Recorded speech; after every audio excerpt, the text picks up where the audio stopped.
Psychological research shows that after a breakup, both parties genuinely experience heartache. The pain centers in the brain constantly remind you of the reality of the separation. Breakups can be categorized into two types, those who initiated and those who are on the receiving end. These two groups go through completely different processes. So who is more likely to regret it? The person who gets broken up with typically goes through 3 stages. Initially, right after the breakup, the brain seems to go blank. When the reality of the breakup sinks in, the heart fills with doubt.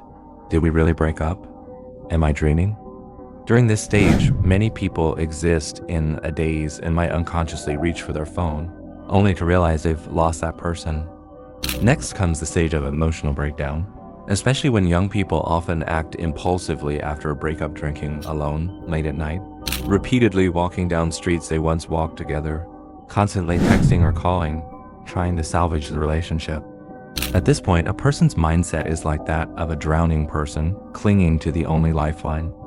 As time passes, they gradually enter the stage of accepting the separation.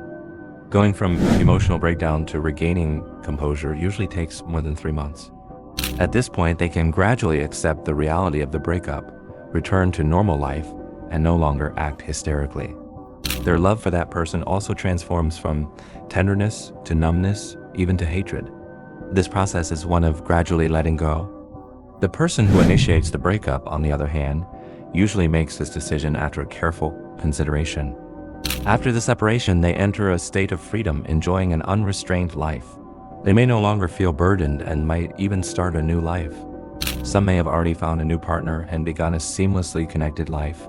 However, as time goes by, the person who initiated the breakup calms down and begins to reflect. Did I do the right thing? Does he hate me?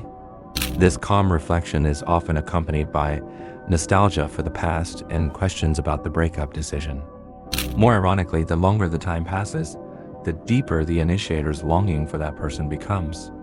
Even if they've started a new relationship, they still discover that the person they once deeply loved was truly the one who loved them most.